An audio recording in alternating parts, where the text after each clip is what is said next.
આગળ વાત સુરતની કરીએ। સુરતના સીમાડા ખાતે આગ બાદ તંત્ર એક્શનમાં આવ્યું છે। સિટી લાઇટના તેરાપંથ ભવન પહોંચીને ફાયરની ટીમ ફાયર એનઓસી રિન્યુ નહીં કરવામાં આવતા હાલ સીલ કરવામાં આવ્યું છે। ફાયરના સાધનો બગડેલા હોવાથી બે પૈકી એક ઇલેક્ટ્રિક મોટર પણ બગડેલી હતી। મૈત્રી હોલમાં દસ્તકારી હાટ નામનો સેલ ચાલતો હતો। ફાયર એનઓસી રિન્યુ નહીં કરવામાં આવતા આ હાટને સીલ કરવામાં આવ્યું છે।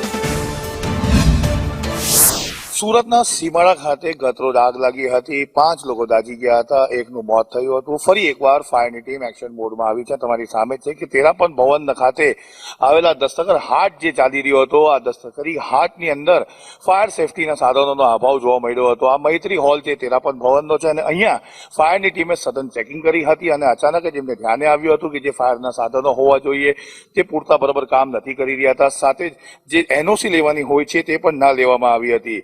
સુરત શહેરના સિટીલાઇટ વિસ્તારમાં આવેલો છે આ તેરાપંથ ભવન, જ્યાં આ હાટ ચાલી રહ્યો હતો। ફાયર વિભાગ દ્વારા તપાસ કરવામાં આવતા એનઓસી રિન્યુ કરવાની વિધિ જ કરવામાં ના આવી હતી। તેમજ ફાયરના સાધનો, વોટર, ઇલેક્ટ્રિક મોટર બગડેલી હાલતમાં મળી આવ્યા હતા, જેના પગલે દસ્તકરી હાટના નામે ચાલી રહેલા સેલને ફાયર વિભાગે આગના બનાવ કે દુર્ઘટના થતી રોકવા માટે આ મૈત્રી હોલને સીલ મારી દીધું હતું। મહત્વની વાત છે કે જ્યારે પણ કોઈ આગની ઘટના બને છે, કોઈ પોતાનો જીવ ગુમાવે છે, ત્યારબાદ ફાયરની ટીમ હરકતમાં આવતી હોય છે।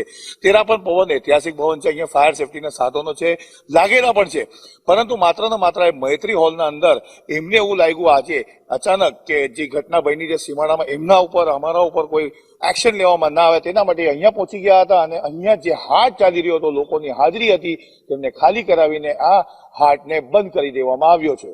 તો આટલા દિવસ અગાઉથી આ હાટ ચાલતો હતો, આ તેરાપંથ ગમતું રહે છે, ત્યારે કેમ ના ફાયરની ટીમ પહોંચી, એ પણ એક સવાલ બનીને સામે આવ્યો છે।